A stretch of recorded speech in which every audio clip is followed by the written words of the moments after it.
Você já percebeu que a Bíblia pode estar escondendo algo desde a primeira linha? Gênesis 1:1 nos diz que Deus criou os céus e a terra. Mas aqui está o problema. A palavra original em hebraico não é céu no singular, é shamayim. E essa palavra significa céus no plural. Não um céu, vários céus.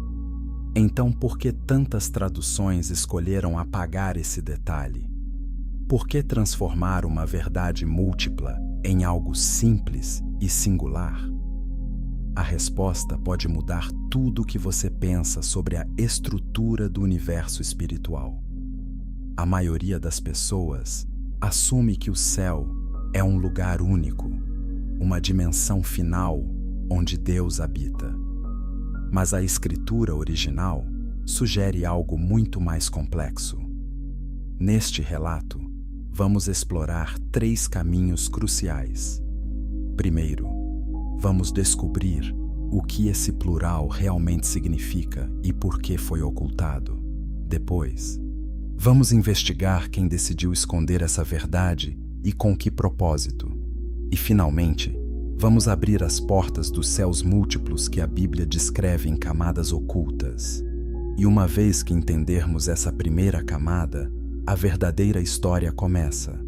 A palavra shamayim aparece mais de 400 vezes no Antigo Testamento. Cada vez, ela carrega essa forma plural. Os escribas hebreus não cometeram um erro. Eles sabiam exatamente o que estavam escrevendo. Então, o que aconteceu quando as traduções chegaram ao grego, ao latim e, finalmente, às línguas modernas? Em algum momento da história, alguém decidiu simplificar. Talvez por conveniência teológica. Talvez porque a ideia de múltiplos céus parecia complexa demais para os fiéis comuns. Ou talvez porque essa verdade abriria portas para perguntas que as autoridades religiosas não queriam responder. O apóstolo Paulo escreve em 2 Coríntios 12:2 sobre ser arrebatado ao terceiro céu. Terceiro céu, não o céu. Terceiro.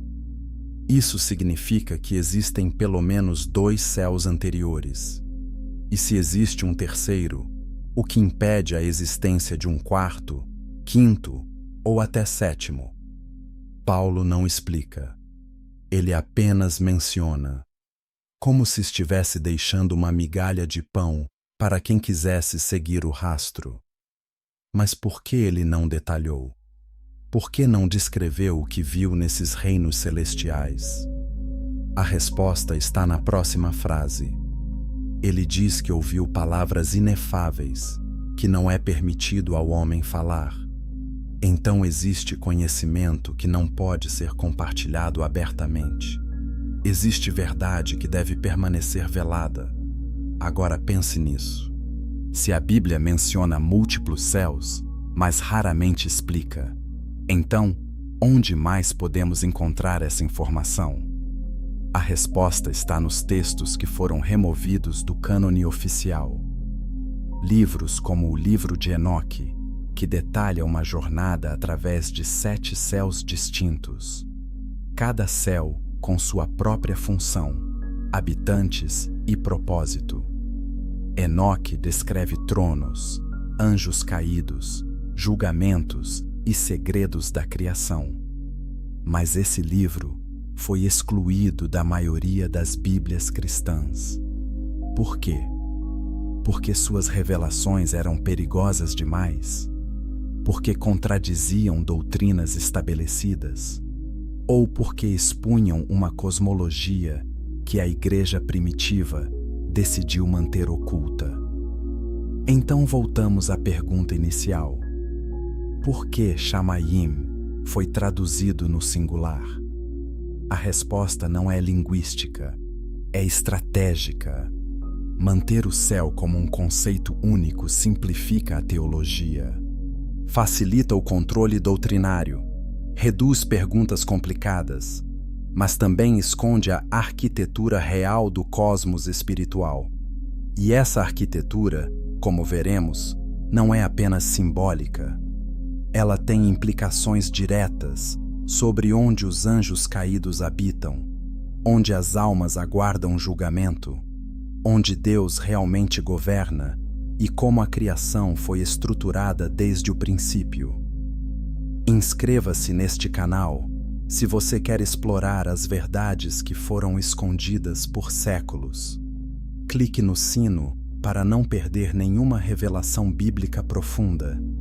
E deixe um comentário agora dizendo se você já sabia que a Bíblia fala de céus no plural. Sua interação nos ajuda a continuar trazendo esse conteúdo transformador. Então, o que realmente existe além do primeiro céu que vemos com nossos olhos? O que está escondido nas camadas superiores? E mais importante, por que isso foi mantido em segredo por tanto tempo? A jornada começa agora, e o que vem a seguir vai abalar tudo o que você pensava saber sobre o mundo invisível. Chapter 2. Por que esta verdade foi enterrada? Toda vez que uma verdade é escondida, alguém se beneficia com o segredo. Então, quem lucrou mantendo a estrutura dos múltiplos céus fora do alcance comum? E o que eles temiam que aconteceria se as pessoas soubessem? A história da Bíblia cristã é também a história de decisões humanas. Concílios eclesiásticos reuniram líderes religiosos para decidir quais livros fariam parte do cânone sagrado e quais seriam deixados de fora. No século IV, o Concílio de Nicéia e encontros posteriores definiram a lista oficial. O livro de Enoque, apesar de ser citado no Novo Testamento por Judas, foi excluído. Por quê? Porque suas descrições detalhadas dos céus múltiplos, dos anjos caídos e dos segredos da criação não se encaixavam na narrativa controlada que a igreja estava construindo. Enoque não era o único texto problemático. Havia evangelhos, apocalipses e revelações que falavam de realidades espirituais complexas. Muitos desses textos descreviam jornadas celestiais, encontros com seres angelicais e conhecimentos sobre a estrutura do universo. Mas a igreja primitiva enfrentava um desafio político. O Império Romano estava se cristianizando. A religião precisava ser unificada, simplificada e útil para a estabilidade do poder. Textos que geravam perguntas demais ou que sugeriam múltiplas camadas de autoridade espiritual eram inconvenientes. Melhor removê-los. Melhor criar uma teologia linear. Deus acima, humanidade abaixo. Céu e inferno como destinos finais. Simples, controlável, eficiente. Mas e se essa simplificação também removeu verdades essenciais? E se a cosmologia bíblica original realmente ensinava sobre 7 céus distintos, cada um com funções específicas?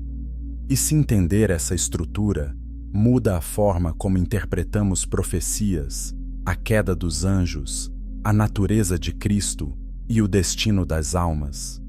Então, o que foi enterrado não foi apenas informação curiosa, foi a chave para compreender a arquitetura espiritual da realidade.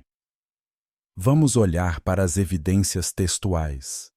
O apóstolo Paulo menciona o terceiro céu. Ele não inventa esse conceito. Ele pressupõe que seus leitores já sabem que existem múltiplos céus. Isso significa que no primeiro século, entre os judeus e os primeiros cristãos, a ideia de céus múltiplos era conhecida. Era parte da cosmologia aceita. Então, quando isso mudou? Quando a igreja gentílica cresceu e se afastou das raízes judaicas, muitas tradições e ensinamentos foram perdidos ou deliberadamente abandonados. a cosmovisão grega e romana, que dominava o pensamento ocidental, não tinha espaço para 7 céus. Tinha o Monte Olimpo, o Hades, o firmamento, conceitos diferentes. Então a teologia foi adaptada, mas a exclusão não foi apenas filosófica, foi também prática. Se você ensina que existem 7 céus, você precisa explicar o que acontece em cada um. Você precisa falar sobre os anjos caídos presos no 2º céu, sobre o julgamento no 4º céu, sobre o laboratório de criação no 6º céu. E cada uma dessas explicações gera perguntas difíceis. Perguntas sobre o livre-arbítrio, sobre a natureza do mal, sobre experimentos divinos, sobre múltiplas criações. Perguntas que desafiam dogmas estabelecidos. Perguntas que podem levar à dúvida. E dúvida, para uma instituição religiosa, é perigosa. Então a verdade foi enterrada. Não com violência, mas com omissão. Os textos foram rotulados como apócrifos, não canônicos, duvidosos. Enoque foi preservado apenas na Etiópia, onde a Igreja Ortodoxa manteve o livro como escritura. No resto do mundo cristão, ele desapareceu. E com ele, desapareceu a descrição detalhada dos céus múltiplos. Curta este vídeo se você está começando a perceber quantas verdades foram escondidas. Compartilhe com alguém que precisa ouvir isso. E comente abaixo sua opinião. Você acha que a igreja tinha o direito de decidir o que deveria ser escondido? Mas aqui está o que eles não conseguiram apagar. As pistas ainda estão na Bíblia canônica. Shamayim, no plural. Paulo falando do 3º céu. Isaías vendo o Senhor no trono elevado. Ezequiel descrevendo rodas dentro de rodas e criaturas celestiais. Daniel observando o ancião de dias. João no Apocalipse, sendo levado em espírito para ver o trono de Deus. Todas essas passagens sugerem uma realidade espiritual muito mais complexa do que um céu único e simples. Então, por que essa verdade foi enterrada? Porque conhecimento é poder. E controlar o que as pessoas sabem sobre o mundo espiritual é controlar como elas se relacionam com Deus. Se você acredita que o céu é um lugar distante e inacessível, você depende de intermediários religiosos para entender a vontade divina. Mas se você sabe que existem múltiplos níveis de realidade espiritual, alguns mais próximos de você do que imagina, então você começa a fazer perguntas diferentes. Você começa a buscar experiências diretas. Você começa a questionar autoridades. E isso, para instituições que dependem de controle, é inaceitável.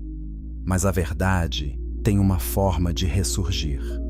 E agora, séculos depois, estamos redescobrindo o que foi escondido. Estamos lendo os textos antigos. Estamos fazendo as perguntas que foram silenciadas.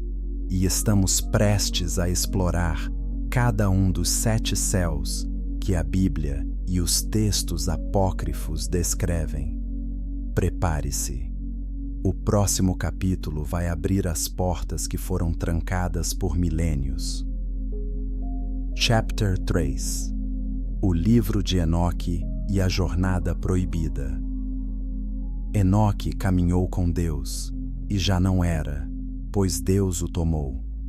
Essa frase misteriosa em Gênesis 5:24 é tudo o que a Bíblia canônica nos diz sobre o destino de Enoque. Mas o livro que leva seu nome conta uma história muito mais detalhada. Uma história de jornadas através dos céus, revelações sobre a rebelião angelical e segredos da criação que nenhum outro texto bíblico descreve com tanta clareza. Então, por que esse livro foi excluído? E o que ele revela sobre a estrutura dos céus múltiplos? O livro de Enoque é, na verdade, uma coleção de textos escritos entre o 3º século antes de Cristo e o 1º século da Era Comum. Ele foi amplamente lido por judeus e cristãos primitivos. Judas 1,14 cita Enoque diretamente, chamando-o de profeta. Isso significa que os apóstolos consideravam esse livro autoridade, mas em algum ponto ele foi removido do cânone. Apenas a Igreja Ortodoxa Etíope o manteve como escritura sagrada. Então, o que Enoque descreve? Ele conta que foi levado pelos anjos em uma jornada através de 7 céus distintos. Cada céu tem características únicas, habitantes específicos e funções dentro da ordem cósmica. Não é poesia, não é metáfora vaga, é uma descrição estruturada, quase técnica, de uma realidade espiritual em camadas. E essa precisão é exatamente o que torna o livro perigoso para teologias simplificadas. No 1º céu, Enoque vê os repositórios dos elementos naturais: ventos, águas, neve, granizo, tudo armazenado e controlado por anjos designados. Esse céu está mais próximo da terra, entrelaçado com a matéria física. É onde o espiritual e o material se tocam. Aqui também estão registrados os atos humanos, livros celestiais, onde cada palavra, cada ação, cada pensamento é anotado. Nada é esquecido, nada passa despercebido. Esse céu funciona como uma câmara de vigilância divina. O 2º céu é diferente. É escuro, opressivo, cheio de tensão. Aqui estão presos os anjos caídos que se rebelaram antes do dilúvio. Eles não estão no inferno final. Eles estão em um estado de espera, um tipo de prisão celestial. Gênesis 6 menciona os filhos de Deus que se uniram às filhas dos homens.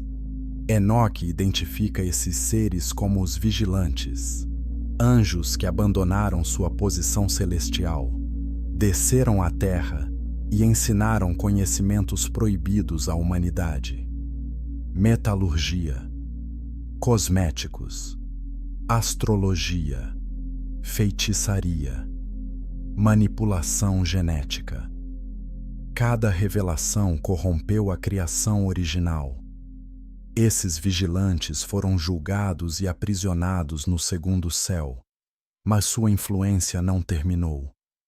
Eles ainda sussurram, eles ainda inspiram, eles ainda operam através das brechas espirituais que a humanidade abre através do pecado. Por isso, Paulo escreve em Efésios 6,12 que não lutamos contra carne e sangue, mas contra principados e potestades nos lugares celestiais. Lugares celestiais. Plural. Camadas. O 2º céu é uma dessas camadas. O 3º céu é mencionado por Paulo, mas Enoque descreve o que ele viu. É um lugar de contraste extremo. De um lado, um paraíso de beleza indescritível, jardins eternos, rios de vida.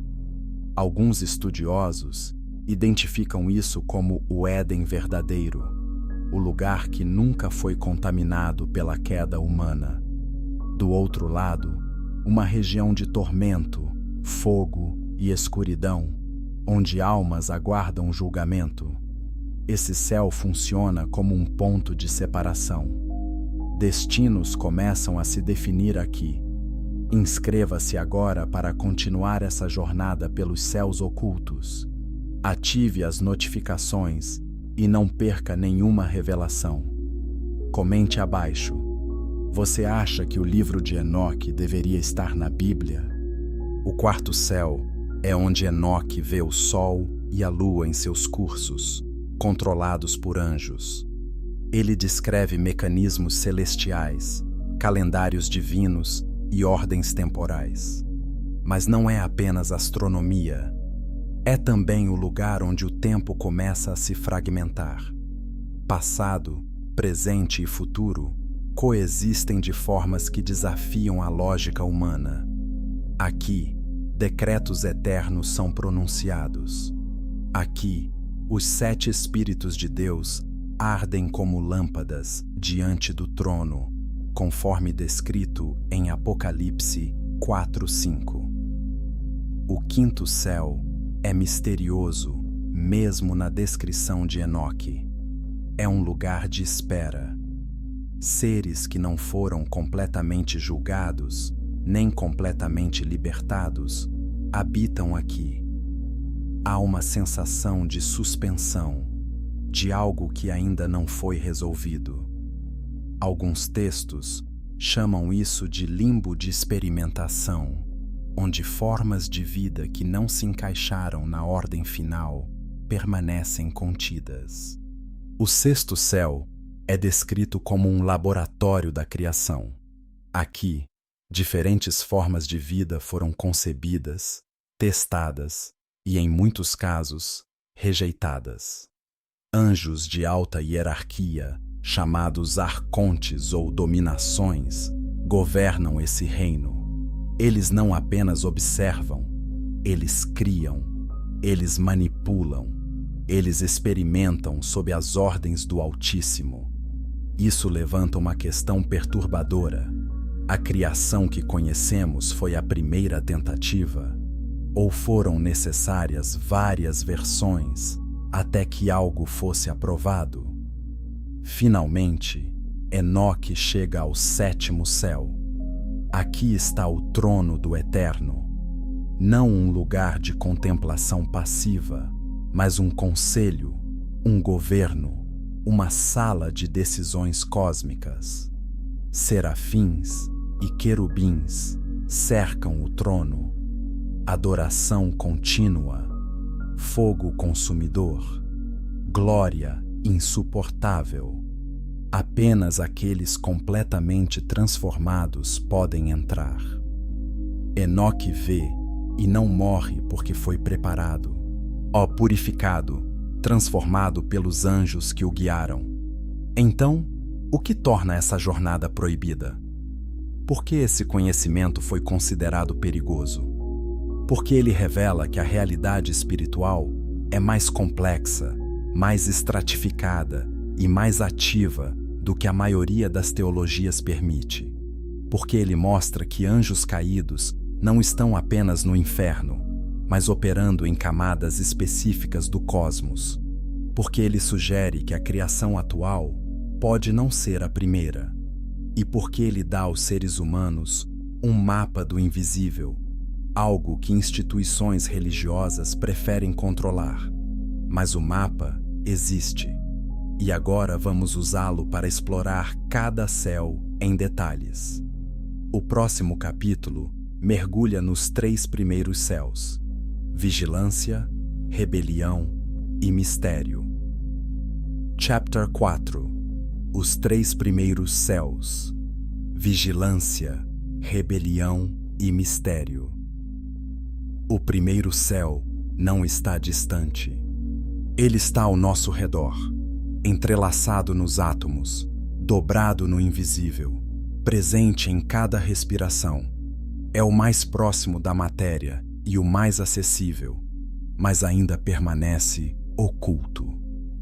Aqui habitam os anjos dos elementos, anjos dos ventos que sopram sob comando divino, anjos das águas que movem oceanos e nuvens, anjos do fogo, da neve, do granizo. Cada força natural tem um governante espiritual. Salmos 104:4 diz que Deus faz dos ventos seus mensageiros, das chamas de fogo seus servos. Não é poesia, é estrutura. Mas o primeiro céu não é apenas natureza espiritual, é também registro.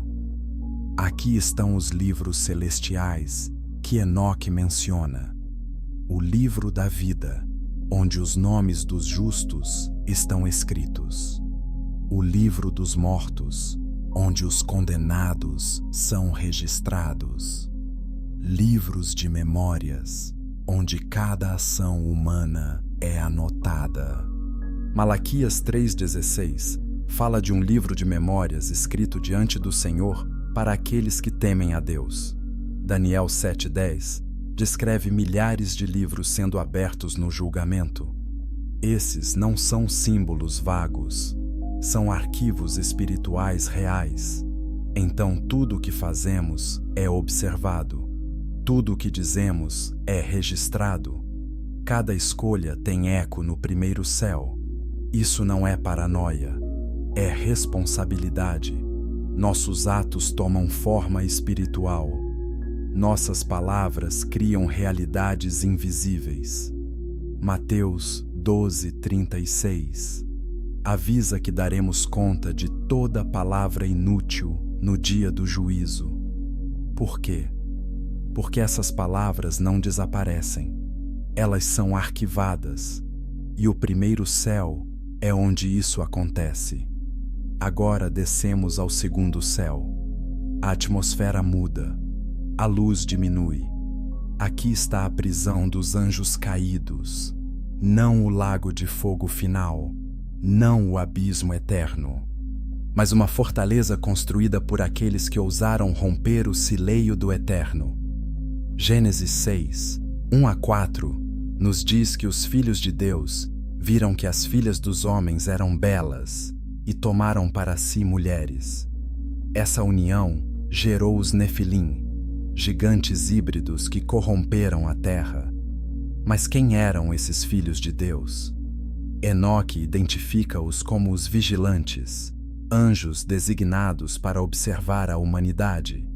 Eles quebraram seu mandato, desceram, encarnaram e, pior, ensinaram segredos celestiais que a humanidade não estava pronta para receber. Azazel ensinou fabricação de armas. Semiasa ensinou feitiçaria. Outros ensinaram astrologia, cosméticos, manipulação de plantas, aborto. Cada conhecimento corrompeu a ordem natural. Deus julgou esses vigilantes. Judas 1,6 menciona anjos que não guardaram seu principado e foram reservados em prisões eternas sob trevas até o juízo do grande dia. 2 Pedro 2,4 diz que Deus não poupou os anjos que pecaram, mas os lançou no Tártaro, prendendo-os em cadeias de escuridão. Tártaro não é inferno, é uma prisão intermediária, é o segundo céu. Mas esses anjos presos ainda têm influência. Suas ideias, suas revelações, suas corrupções ainda ecoam na terra. Eles inspiram sistemas ocultos. Eles alimentam o fascínio humano por conhecimento proibido. Eles sussurram através de práticas espirituais distorcidas. Por isso, Paulo adverte que nossa luta é contra principados e potestades nos lugares celestiais. O segundo céu é um desses lugares. Curta este vídeo se essas revelações estão abrindo seus olhos. Compartilhe com alguém que precisa entender a guerra espiritual real. E comente: você acredita que anjos caídos ainda influenciam nosso mundo hoje? Agora subimos ao terceiro céu. Aqui Paulo foi arrebatado. 2 Coríntios 12, 2-4 descreve sua experiência. Ele não sabe se foi no corpo ou fora do corpo.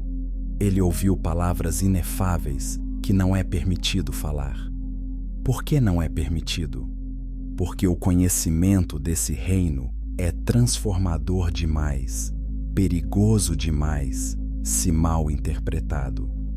Paulo foi preparado espiritualmente antes de ver. Ele foi transformado pela experiência, mas ele não podia descrever tudo. Enoque oferece mais detalhes. O terceiro céu é dividido. De um lado, o Éden verdadeiro, não o jardim terrestre que Adão conheceu, mas o paraíso celestial que nunca foi corrompido. Árvore da vida, rios cristalinos, beleza que transcende descrição. Apocalipse 2:7 promete ao vencedor comer da árvore da vida que está no paraíso de Deus. Esse paraíso não está na terra, está no terceiro céu. Do outro lado, um lugar de tormento, fogo e escuridão. Almas aguardam julgamento aqui. Não é o lago de fogo final, é uma prisão temporária, um lugar de espera antes do juízo final. Lucas 16 descreve o rico e Lázaro.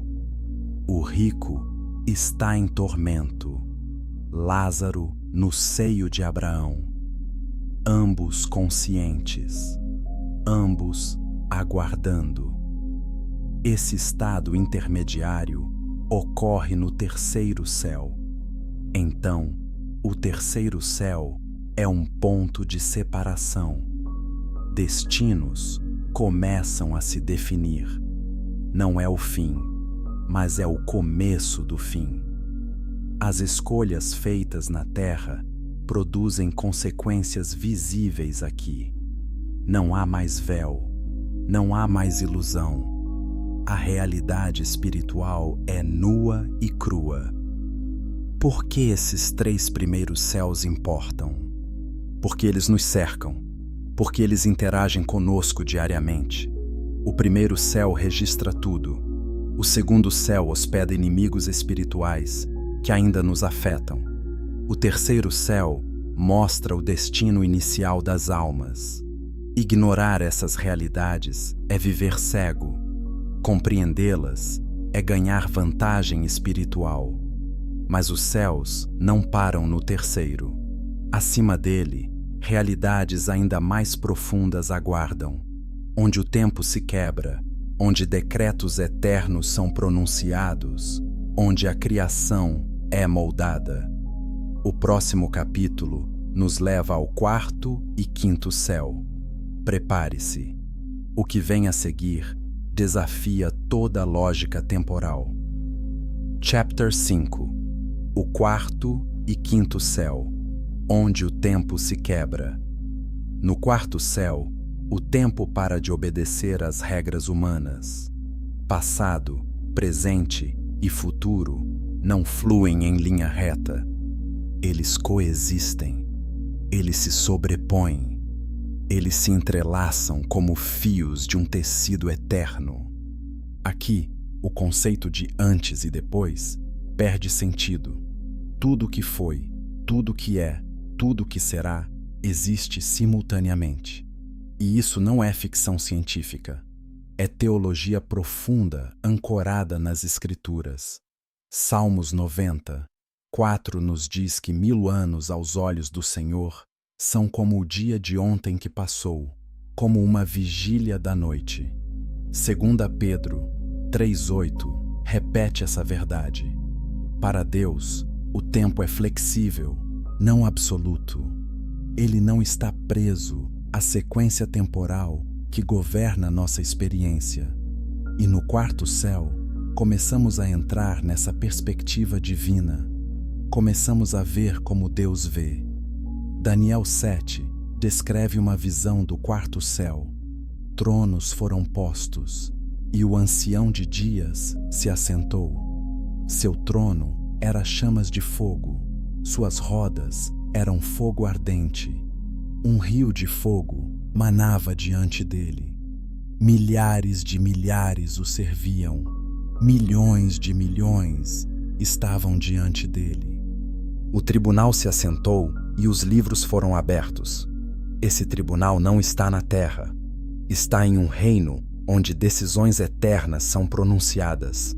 Decisões que afetam toda a história humana de uma só vez. Aqui também estão os 7 Espíritos de Deus. Apocalipse 4:5 os descreve como 7 lâmpadas de fogo ardendo diante do trono. Isaías 11:2 lista esses 7.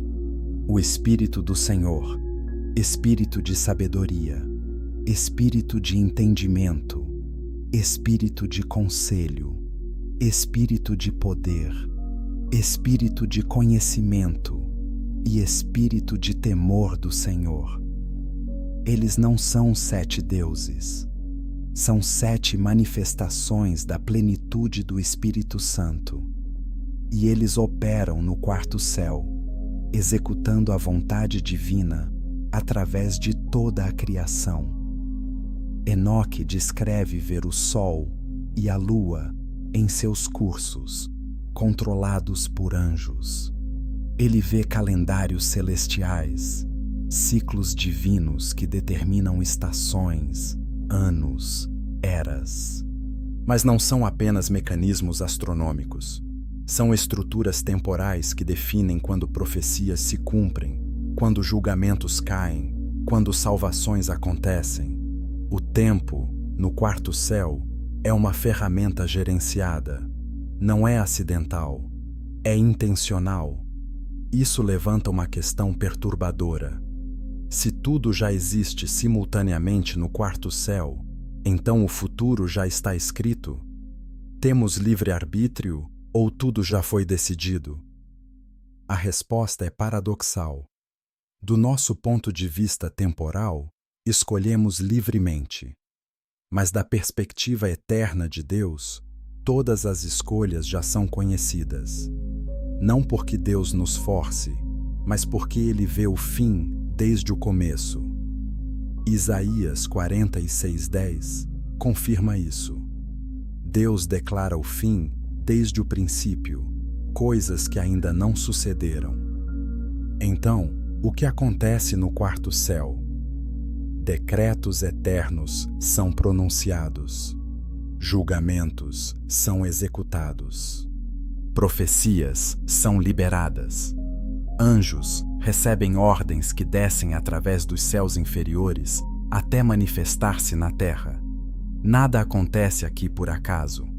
Tudo é orquestrado a partir dessa camada superior. Inscreva-se neste canal para continuar explorando esses mistérios profundos. Deixe um like se isso está expandindo sua compreensão do universo espiritual. E comente: você acredita que Deus já vê todo o seu futuro? Agora entramos no 5º céu. Aqui, a realidade se torna ainda mais estranha. Enoque descreve um lugar de suspensão, de espera. Seres que não foram julgados completamente, nem libertados completamente, habitam aqui. Há uma sensação de incompletude, de algo que ainda não foi resolvido. Alguns textos místicos chamam isso de limbo de experimentação. Mas o que significa experimentação neste contexto? Formas de vida que não se encaixaram na ordem final. Criaturas angelicais que nem se rebelaram totalmente, nem permaneceram totalmente fiéis. Entidades que existem em estados intermediários. Não são demônios. Não são anjos santos. São algo entre. O 5º céu também é descrito como um lugar onde as leis de tempo e espaço são ainda mais frágeis. Se o 4º céu quebra o tempo, o 5º céu fragmenta o espaço. Distâncias perdem sentido. Proximidade e separação coexistem. Aqui, o conceito de lugar começa a dissolver. Por que isso importa? Porque revela que a realidade espiritual não é simples. Não é apenas bem versus mal, anjos versus demônios, céu versus inferno. É estratificada, é complexa, é cheia de zonas intermediárias onde coisas não resolvidas permanecem suspensas, e essas zonas afetam a criação. Elas influenciam o mundo físico de maneiras que não compreendemos completamente. Apocalipse 8:1 menciona que houve silêncio no céu por cerca de meia hora quando o 7º selo foi aberto. Silêncio no céu. Por quê? Porque algo estava prestes a ser decidido. Algo estava prestes a ser liberado. E durante esse silêncio, toda a criação prendeu a respiração. Esse silêncio pode ter ocorrido no 5º céu, onde decisões pendentes finalmente encontram resolução. Então, o 5º céu é um lugar de espera, mas não espera passiva, é espera carregada de potencial. É o momento antes da ação, é a pausa antes do decreto, é a suspensão antes da execução. E quando essa espera termina, as consequências descem através dos céus inferiores até impactar a terra. O que aprendemos dos 4º e 5º céus? Que o tempo não é absoluto, que o espaço não é fixo, que existem dimensões da realidade onde as regras que conhecemos não se aplicam, e que Deus opera a partir dessas dimensões superiores, orquestrando eventos que percebemos como história linear, mas que, na verdade, são parte de um design eterno muito mais complexo.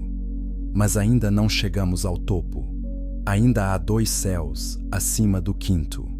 E o que acontece nesses reinos superiores vai redefinir tudo o que pensamos sobre criação, vida e propósito divino. O próximo capítulo revela o 6º céu, o laboratório da criação. Prepare-se para questões que poucos ousaram fazer. Chapter 6. O 6º céu, laboratório da criação.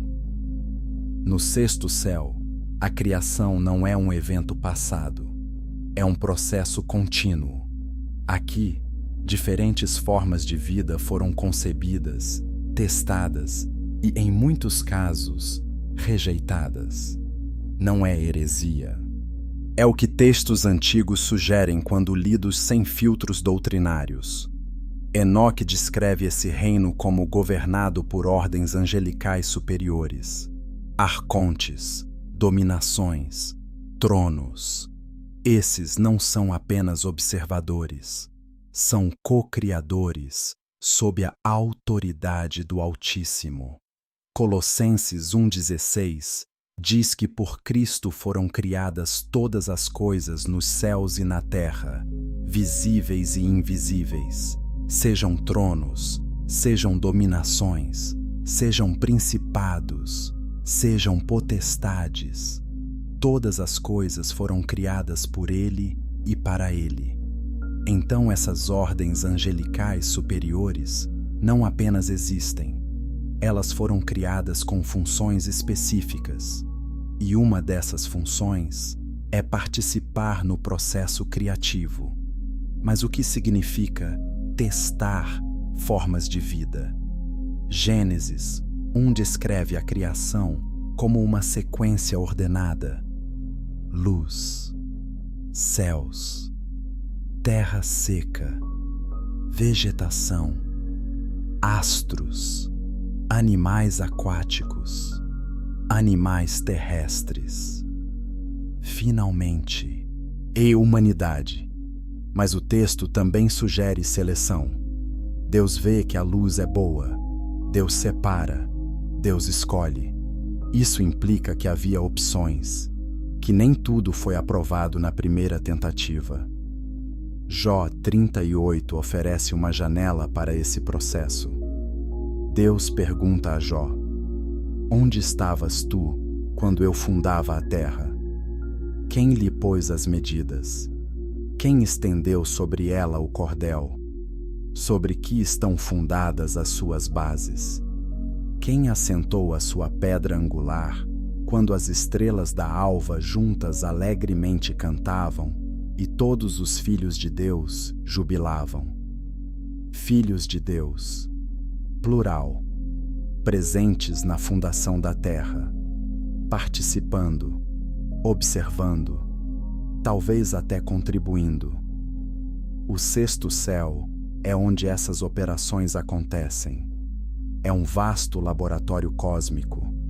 Não laboratório no sentido científico moderno, mas no sentido de um espaço onde experimentação divina ocorre, onde possibilidades são exploradas, onde protótipos são desenvolvidos e onde apenas o que cumpre o padrão divino é liberado para manifestação nos reinos inferiores. Isso levanta uma pergunta perturbadora. Existiram criaturas antes de Adão? Formas de vida que não sobreviveram ou foram descartadas? Gênesis 1:2 diz que a terra era sem forma e vazia, e trevas cobriam a face do abismo. Sem forma e vazia. Em hebraico, tohu va bohu. Caos e desolação. Mas por quê? Se Deus é ordem perfeita, por que começar com caos?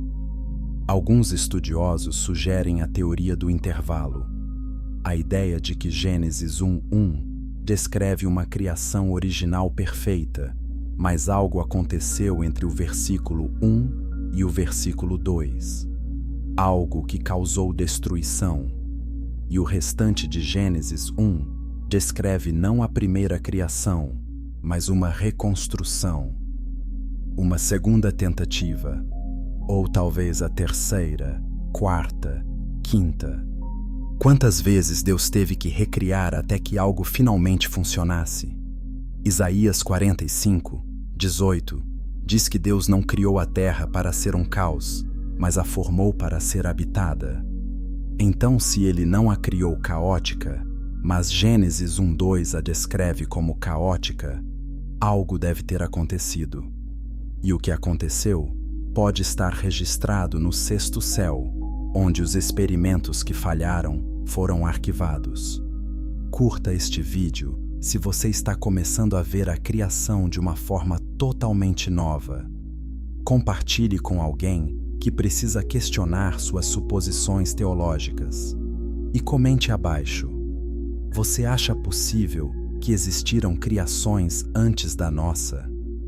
Enoque menciona criaturas estranhas no sexto céu, seres que não se encaixam em categorias conhecidas, nem anjos, nem humanos, nem animais, formas híbridas, entidades experimentais. Algumas foram aprovadas para existir, outras foram contidas, e algumas foram destruídas. O dilúvio de Gênesis 6 pode ter sido uma dessas destruições. Não a primeira, mas uma de muitas. Os arcontes que governam o sexto céu operam sob ordens diretas do sétimo céu. Eles não agem independentemente. Cada experimento é autorizado. Cada criação é supervisionada. Mas dentro dessa supervisão, há espaço para variação. Há espaço para tentativa e erro. Porque criação não é magia instantânea. É processo, é desenvolvimento, é refinamento. Isso explica por que a evolução e a criação não precisam ser opostos. Deus pode usar processos temporais longos como ferramenta criativa. Pode testar variações. Pode permitir adaptações. Pode supervisionar desenvolvimento através de eras.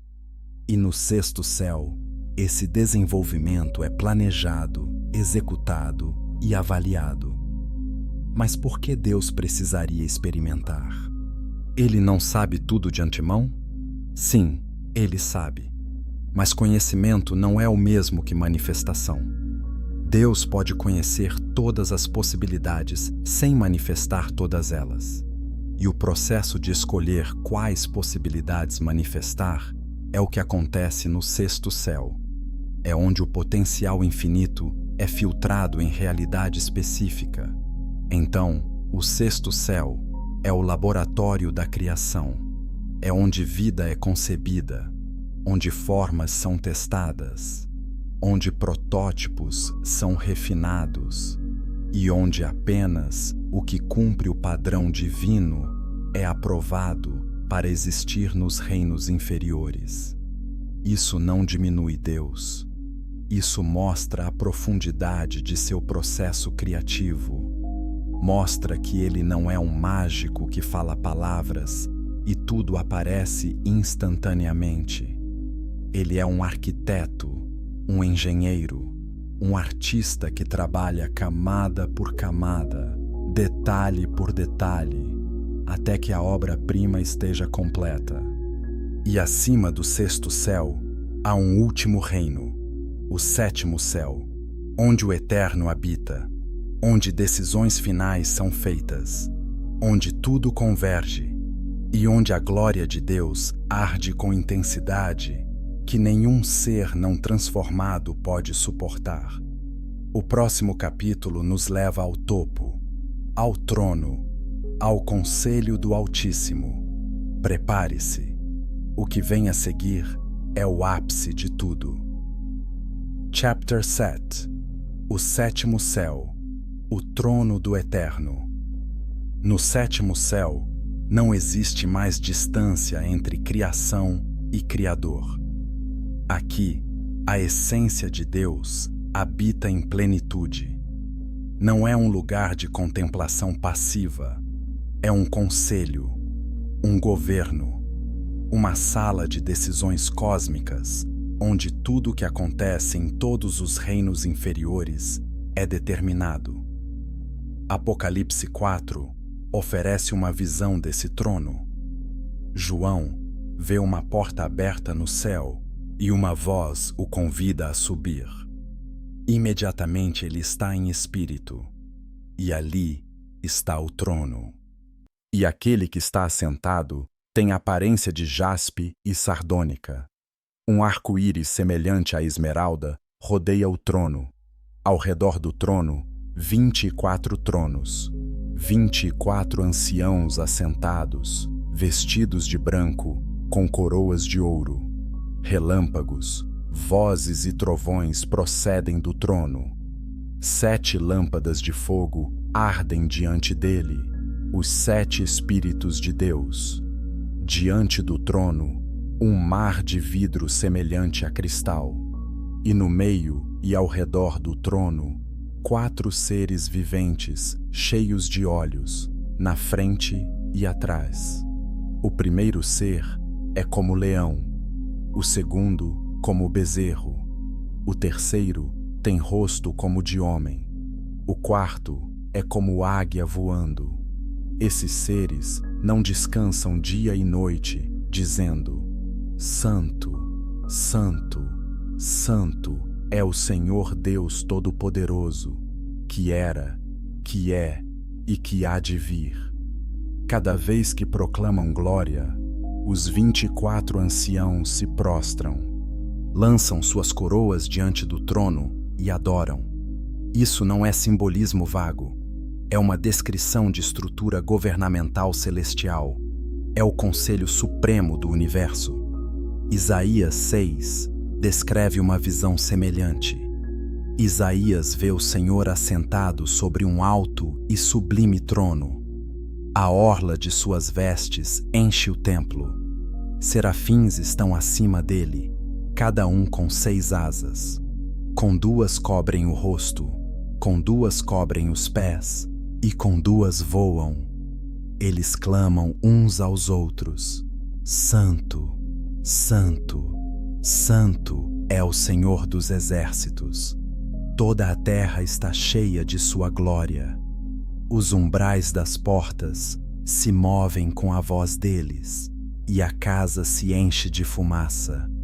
Isaías grita: Ai de mim, estou perdido, porque sou homem de lábios impuros, e habito no meio de um povo de lábios impuros, e meus olhos viram o Rei, o Senhor dos exércitos. Por que essa reação? Porque a santidade do sétimo céu é insuportável para a carne não transformada. A glória de Deus não é confortável, não é tranquilizadora, é fogo consumidor, é pureza absoluta que expõe toda impureza. Mas então, um serafim voa até Isaías com uma brasa viva tirada do altar. Toca sua boca e diz: Eis que isso tocou teus lábios. Tua iniquidade foi tirada, e teu pecado purificado. Transformação. Sem ela, ninguém pode permanecer no sétimo céu. Sem ela, a glória de Deus mata. Inscreva-se neste canal se você quer entender os mistérios mais profundos da palavra. Ative o sino para não perder nenhuma revelação. E comente agora: você está pronto para ser transformado pela glória de Deus? Enoque foi levado ao sétimo céu, mas antes de entrar, ele foi purificado, transformado, preparado.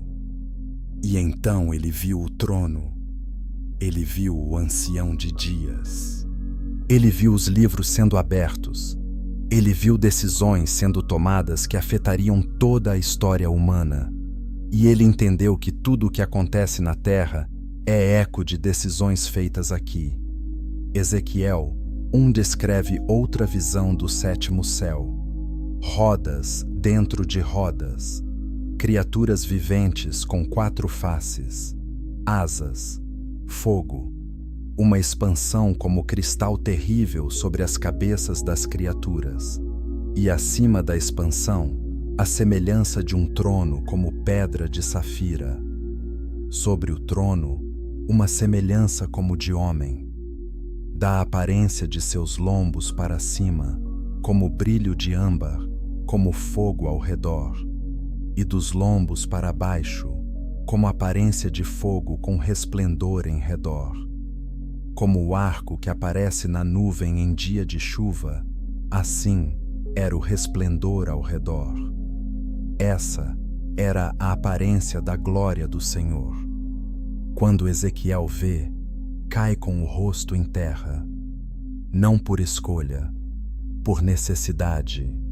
A glória é pesada demais. A santidade é avassaladora. O sétimo céu não é lugar de turismo espiritual. É o epicentro da autoridade cósmica. É onde tudo começa e para onde tudo retorna. Então, o que acontece no sétimo céu? Decisões eternas são tomadas em perfeita unidade. O Pai, o Filho e o Espírito Santo operam em harmonia absoluta. Anjos superiores executam ordens. Decretos são pronunciados. E esses decretos descem através dos 6 céus inferiores até manifestar-se na terra como história, como profecia cumprida, como intervenção divina. Tudo o que acontece no mundo físico é eco de algo decidido no sétimo céu. Reis sobem e caem conforme decretos daqui. Nações nascem e morrem conforme ordens daqui. Indivíduos são chamados, salvos, transformados conforme decisões daqui. Daniel 4,17 diz que o Altíssimo domina sobre o reino dos homens e o dá a quem quer. Essa dominação é gerenciada a partir do sétimo céu, mas aqui está o mistério final. O sétimo céu não é o fim, é o começo, é a fonte de tudo. E se a criação que conhecemos foi decidida aqui, então tudo que veio antes também foi decidido aqui, incluindo criações anteriores, incluindo experimentos que falharam, incluindo versões da realidade que foram descartadas. E isso nos leva à pergunta final: O Gênesis que conhecemos é a primeira história? Ou é uma reconstrução? Uma narrativa cuidadosamente filtrada que omite o que veio antes? O próximo capítulo explora essa possibilidade perturbadora. Gênesis reconstruído. A verdade antes da verdade. Prepare-se. O que vem a seguir pode mudar tudo o que você pensava saber sobre o começo. Capítulo 8. Gênesis. Reconstruído. A verdade. Antes da verdade. E se Gênesis não for o começo absoluto, mas um recomeço? Essa pergunta incomoda teólogos há séculos, mas as pistas estão nas Escrituras. Gênesis 1:2 diz que a terra era sem forma e vazia, e trevas cobriam a face do abismo. Por que começar com caos? Se Deus é ordem perfeita, por que sua criação inicial seria desordem? Isaías 45:18 afirma que Deus não criou a terra para ser um caos, mas a formou para ser habitada. Então, algo não se encaixa. Ou a terra foi criada ordenada e depois se tornou caótica, ou Gênesis 1:2 descreve um estado posterior a algum evento catastrófico. Jeremias 4:23-26 oferece uma visão perturbadora. Jeremias vê a terra sem forma e vazia. Os céus não têm luz, os montes tremem, não há homem algum. Todas as aves fugiram. A terra fértil é deserto. Todas as cidades estão destruídas diante do Senhor. Isso não é profecia futura. Jeremias usa o tempo passado. Ele vê algo que já aconteceu. E a descrição é quase idêntica a Gênesis 1:2. Terra sem forma e vazia. Trevas. Destruição. Então o que aconteceu? Alguns estudiosos propõem a teoria do intervalo. A ideia de que Gênesis 1:1 descreve uma criação original perfeita. No princípio, criou Deus os céus e a terra. Perfeito. Completo. Mas então, algo aconteceu entre o versículo 1 e o versículo 2. Algo que resultou em caos. E o restante de Gênesis 1 não descreve criação original, mas reconstrução, restauração, uma segunda tentativa. Mas o que poderia causar tal destruição? Ezequiel 28 oferece uma pista.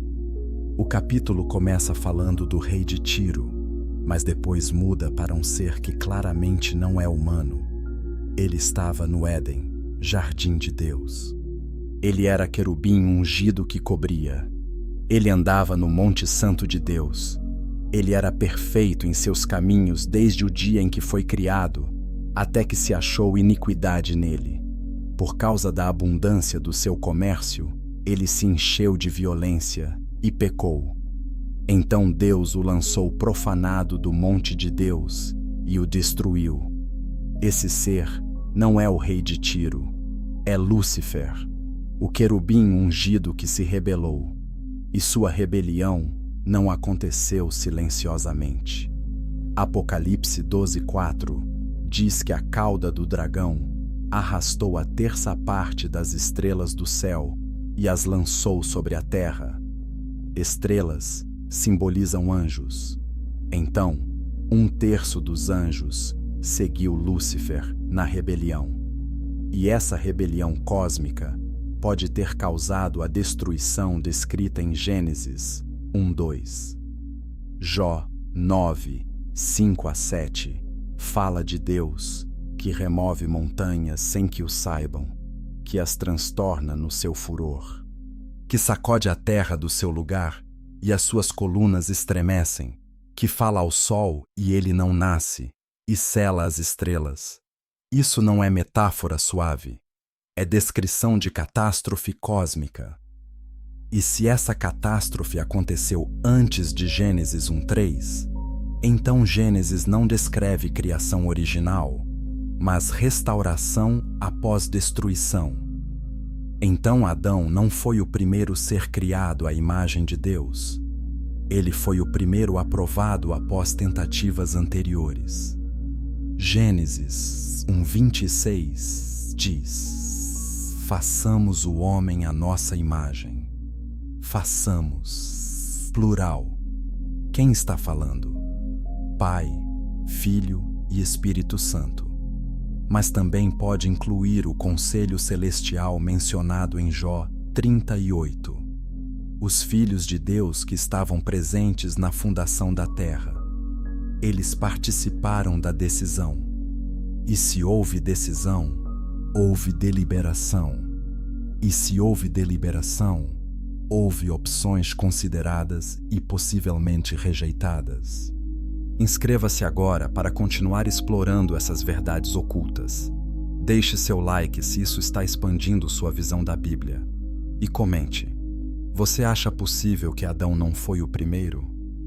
Enoque menciona que no sexto céu, diferentes formas de vida foram testadas, algumas aprovadas, outras rejeitadas. E se Adão foi simplesmente a versão que finalmente funcionou?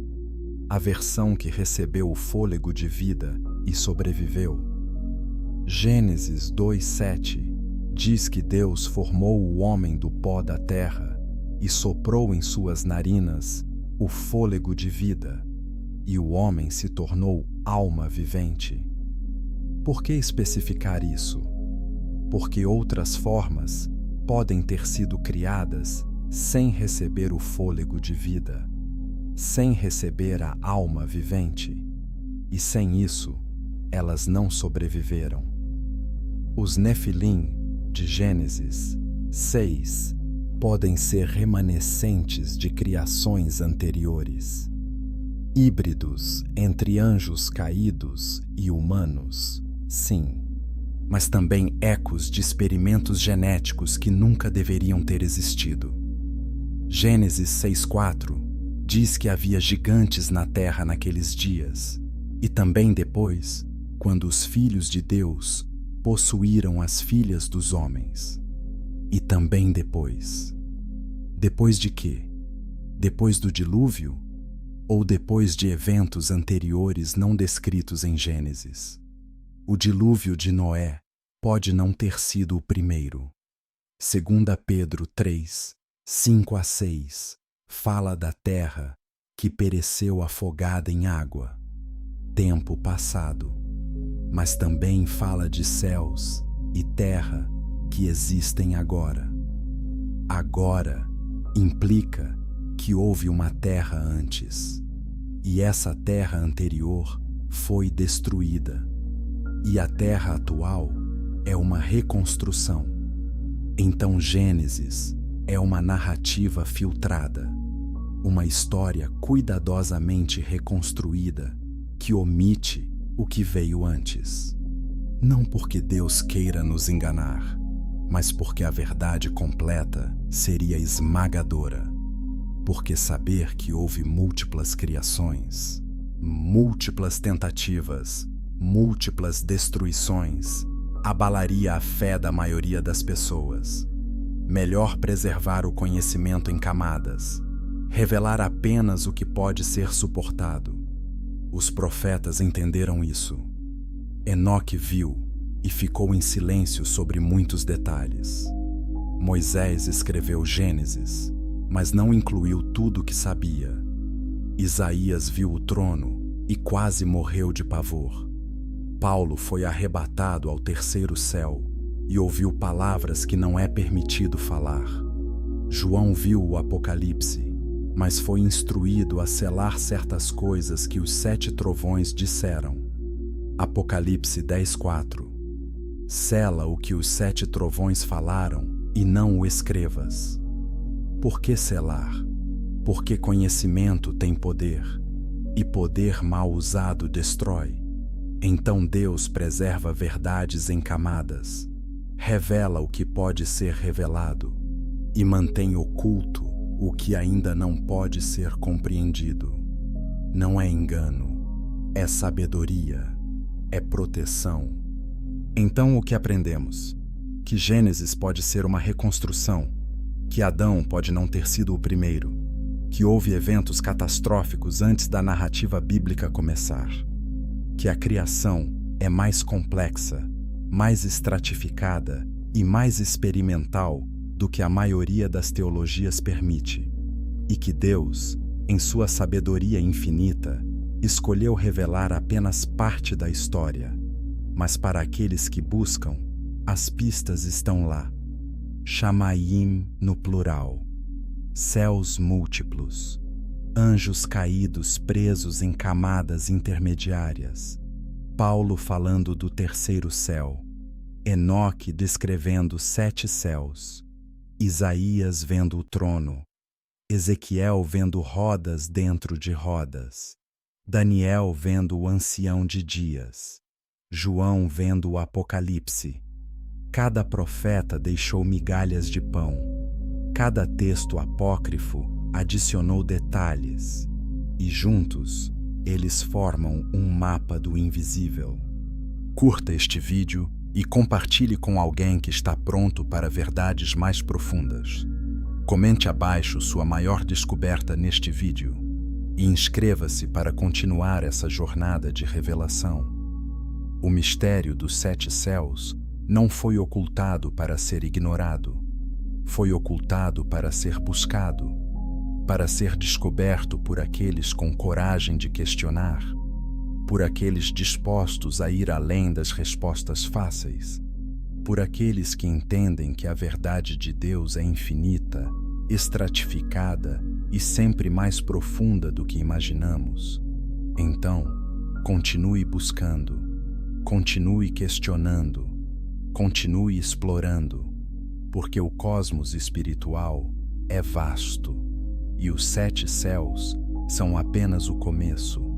Há mistérios ainda maiores esperando, há revelações ainda mais profundas, e Deus, em sua infinita sabedoria, continua revelando àqueles que têm olhos para ver e ouvidos para ouvir. Que sua jornada espiritual seja transformada por tudo que você descobriu aqui. Que você nunca mais veja a Bíblia da mesma forma e que você continue buscando a verdade que foi escondida desde a fundação do mundo. Porque essa verdade não é apenas informação, é transformação, é poder, é vida eterna e está disponível para todos que buscam com coração sincero. O 7º céu aguarda aqueles que são transformados. As portas estão abertas, a jornada continua e o melhor ainda está por vir.